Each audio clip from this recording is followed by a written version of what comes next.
In a press conference hours ago, the Director General of the International Atomic Energy Agency, Rafael Grossi, described his recent visit to Iran as thorough and productive.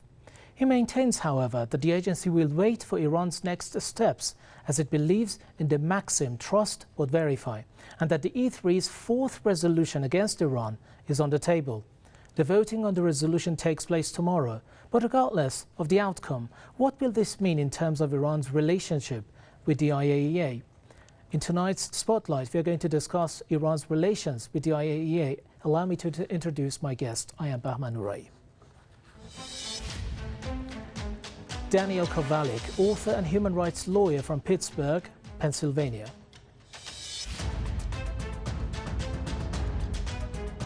And John Bosnitch, journalist, activist and political analyst, who is joining us from Fredericton. Gentlemen, welcome to the program. I appreciate your time. I'm going to start with Daniel. Well, what does exactly this European stance mean? Why are they deciding to go confrontational right now at this moment where talks promise more positive outcomes regarding Iran's further cooperation with the IAEA? Well, I mean, I think they're taking the lead from the United States, which wants confrontation with Iran, that's pushing for confrontation with Iran. And so that's why they're taking this stance now. Of course, it has to be pointed out that while Iran doesn't even have nuclear weapons, Israel, which is in the neighborhood, does and hasn't even declared them, which itself is a violation of the Non-Proliferation Treaty. So obviously this is just a matter of aggression at this point.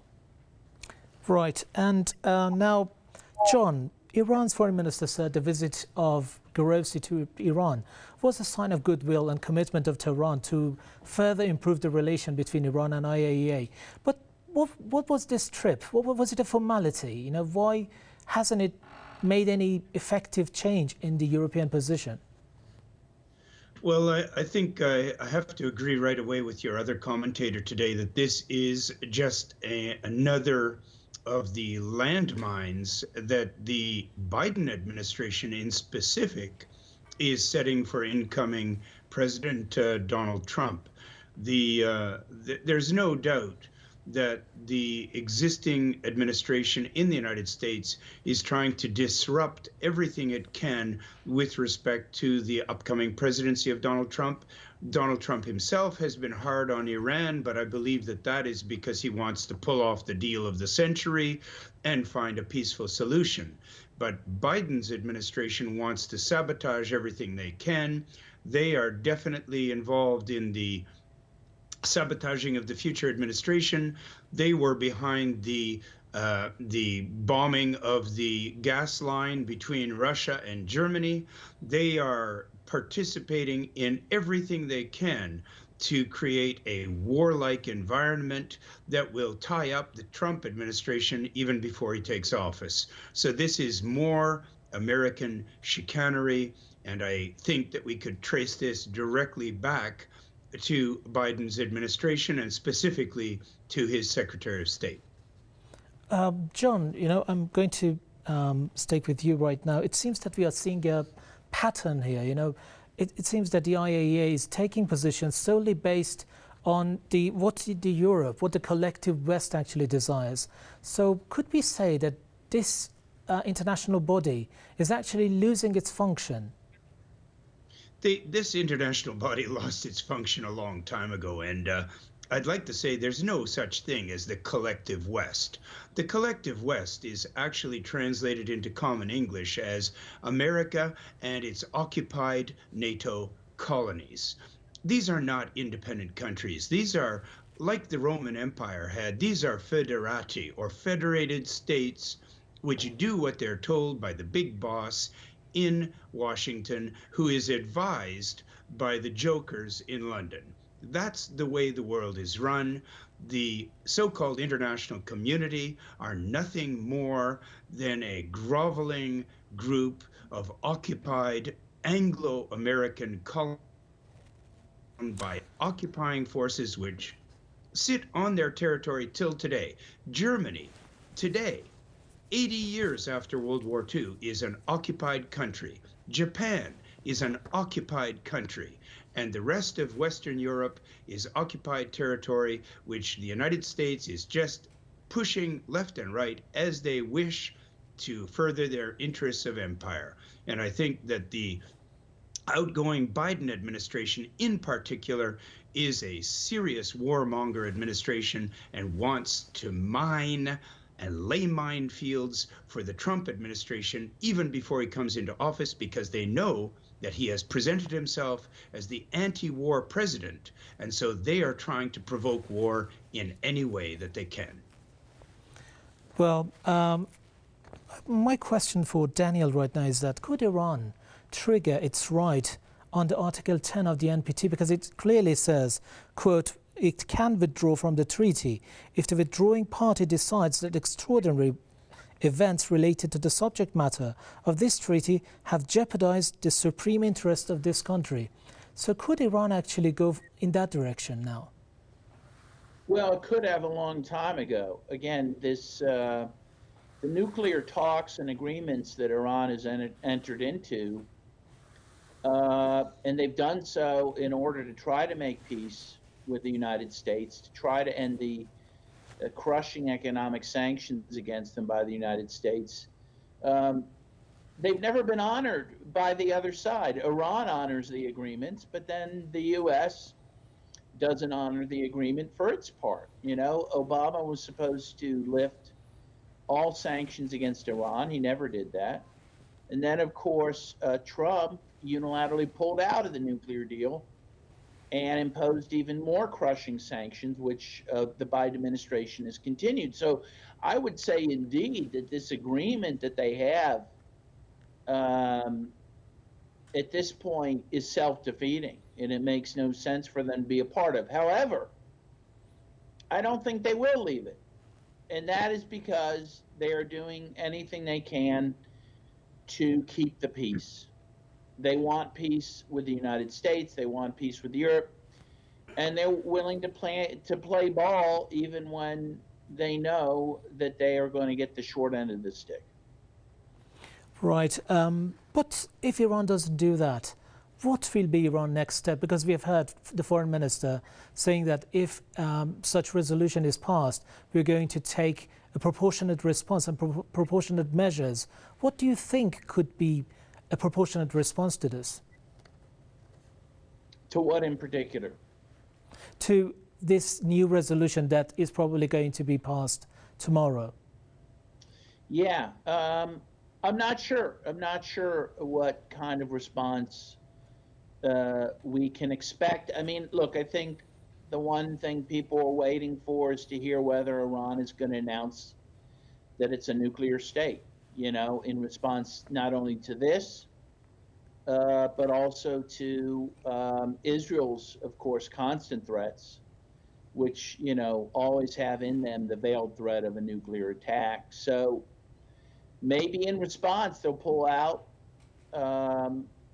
and, again, maybe declare they're a nuclear state. We'll see. But that's certainly one possibility, and if that happens, it'll be because they've been pushed in. Right. John, you mentioned that the Biden administration is kind of setting up landmines for the Trump administration, which is coming. What do you think will be the positioning of the new government of Donald Trump regarding this? Could this new government have anything to do or something to do with this new resolution at the IAEA in support of it? Well, I think that we are not going to see much cooperation between Trump and Biden. As much as they may share some foreign policy objectives as a part of the enmity between Biden's administration and the Trump administration is extreme. The only factor that might have a commonality here is the influence of the Israel lobby. I think I've mentioned on these programs before that 40% of the funding for the Republican Party comes from the Israel lobby, and 60% of the funding for the Democratic Party comes from the Israel lobby, and therefore the Israel lobby is the string puller of US politics. My personal opinion is that President Trump is going to try and untie his hands from that lobby when he takes office, and I think that that lobby is now trying to leverage Biden to put more pressure on Trump and keep him in their pocket. I don't know how this will go, but as a former government advisor, I would advise the government of Iran to do nothing that could be misrepresented as aggression on your part. The world knows that Israel is a nuclear power, a major nuclear power, and nobody does anything about it. Anybody who's properly informed about this subject knows that Iran has complied with and followed to the letter the agreements about non-enrichment beyond a certain level. I really think that Iran has to play it calm and play it neutral and not be provoked, because this is obviously a blatant and naked effort to provoke Iran to do something that could be used against Iran. And I think Iran's politicians and leadership know this themselves and will not be tricked into doing anything that could be turned against them. Daniel, today in the press conference of Mr. Grossi, we could see that Mr. Grossi was very positive regarding his latest trip to Tehran and said that he met with the Iranian president. It was a very positive one. Actually, he was faced with questions like, you know, what was the result of it? Did you get any feasible outcome from the trip? Any actual promise from Tehran not to get involved with nuclear activities and everything? But he was very positive. At the same time, we're witnessing the E3 coming up with this resolution, and even Mr. Gross is saying that the resolution is on the table, waiting to be ratified. You know, I can see some sort of a contradiction there, don't you? What do you think? You know, is this a line of action provided for them and that they are supposed to move in? What is happening exactly? Yeah, well, there is a contradiction, but again, Iran has been compliant with the IAEA and again with other nuclear agreements that it has. It continues to be compliant, but it is never rewarded for that, right? There's nothing it can do to prevent being censored in the way that they are by the West. And that's because the West sees them as a threat to their hegemony. And frankly, because the West, and in particular the U.S., still won't forgive them for overthrowing the U.S. installed in Back Shaw in 1979. So it doesn't matter what they do. They will be censored by Europe. And it's a shame, you know, because the rules do not apply. The same rules do not apply to everyone. Again, the elephant in the living room is that the only nuclear state, that is a state with nuclear weapons in West Asia, is Israel. And they don't even allow the IAEA to visit and inspect their sites. And everyone pretends they don't have nuclear weapons when everyone knows they do. So it's not a matter of compliance. This is called selective enforcement and selective prosecution. Well, John, as Daniel mentioned, Israel, what do you think is the role of Israel in the direction that the IAEA is moving towards? This is obvious. The Israel lobby, which is directly beholden to Netanyahu, is trying to create disturbances that will deter people from talking about what Israel is doing in Gaza and the genocide that Israel is conducting. So we have a multifaceted problem here, all taking place at the same time. The warmongers in the United States are very upset that they're losing the war in Ukraine. They tried to poison the relationship between Russia and Europe by bombing the gas pipelines. Now, if they can create a disturbance with Iran, once again, they are diverting attention from what Israel is doing every single day against the Palestinian people. So all these aspects work together to try to bring the Biden administration to simply take orders from the Israel lobby, create a crisis, create problems for Trump, ruin his first introductory period as president, and cause a regional conflict that would sell more weapons and make more money for the oligarchs who see war as a business and who are strongly opposed to Donald Trump because his presidency is based on his promise of ending all of these forever wars. So in this situation, despite his rhetoric and his calling out of Iran over the past years, Donald Trump is the target of this situation. Donald Trump, like Iran, is a target of the warmongers who run the U.S. economy and the U.S. government, and this is all wrapped up in the Israel lobby and Netanyahu's effort to divert attention from the genocide that he is conducting against the Palestinians today. Complex, but transparent at the same time. Right. Daniel, Iran even has showed willingness to put a seal, actually, to the 60% enriched uranium stockpile. What else could this organization, could this agency want? You know, what would they call cooperation? Again, I'm not sure what Iran could do to get the IAEA to say that they're fully cooperating. And again, because it's operating, that organization is pretty much every other international organization, is being led by the United States. And so that they carry out the foreign policy aims of the United States, which in this case is very much anti-Iran. So I'm not sure what they could do beyond maybe destroying their own nuclear, technology, which why would they do that? Short of that, I don't think there's anything they could do to placate either the IAEA or the West, because it's not about the nuclear enrichment. It's never been about that. It's about Iran's sovereignty, its right to defend itself and to defend its allies, like the people of Gaza, like the people of Lebanon, and the West resents that. Right, indeed. What is your take on this, John?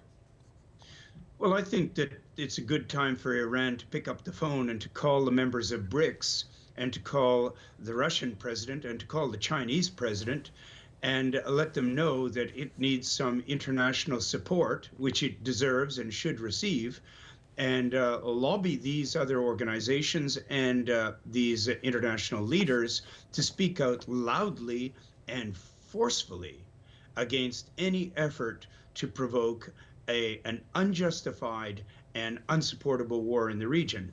And I can tell you that if Iran had ever wanted to get nuclear weapons, they would certainly not waste their time extracting uranium on their own when they have access to, like other countries which are not supporting the US empire, they have access to support from North Korea, which went straight ahead, announced its nuclear power, and tested nuclear weapons to finally stop the threats from the United States. So all options are on the table, but Iran has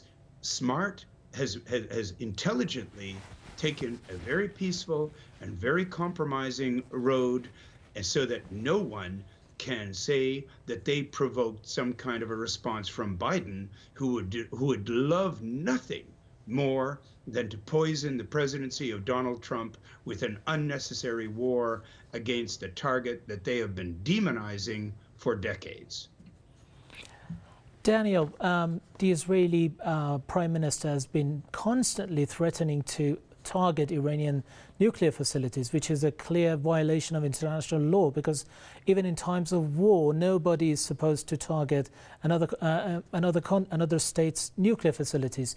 At the same time, we do not see any correct stance or any positioning, proper positioning taken by the IAEA. They are not even being seriously discussing the matter. What's your take on that? Again, this shows the hypocrisy of that organization. It should be condemning that. It should be condemning the threats against Iran's nuclear sites. It should have been condemning the murder of Iran's nuclear scientists, which have occurred over the years. We know that Israel's behind that. And it should be condemning Israel for having undeclared nuclear weapons. But you see none of that. And it shows, again, the hypocrisy and illegitimacy, frankly, of that organization. And John, Iran is again showing a huge self-restraint in responding to the latest Israeli attack on its soil. Shouldn't it send a positive message to the international community? Because practically, if this is not cooperation, what will be? You know, there's not a fair playing field here. Israel is using its financial power through the Israel lobby to bribe politicians in the United States. We know that. That's transparent. We know that.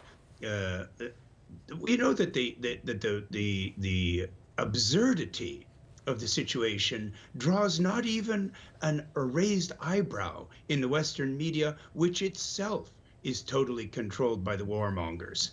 We had, if you'll recall, when the Nord Stream gas pipeline was blown up, the first thing that the lying mainstream media of the West said that it looked like Russia had blown up their own pipeline. I mean, that was so stupid and so absurd that they stopped saying it quite quickly. But those of us who are in the media know that that was their first crazy theory. We know now that there is a real crisis inside the United States, and that is that the military-industrial complex, which is the major element of the U.S. economy, is facing a shutdown under Donald Trump. If this is the way that they can maintain their business, by killing innocent people, by supporting Israel doing their dirty work by bombing Iran, then they might try it again. Iran has to stand firm, and it has to prove, once again, even though it's innocent, it has to prove itself innocent.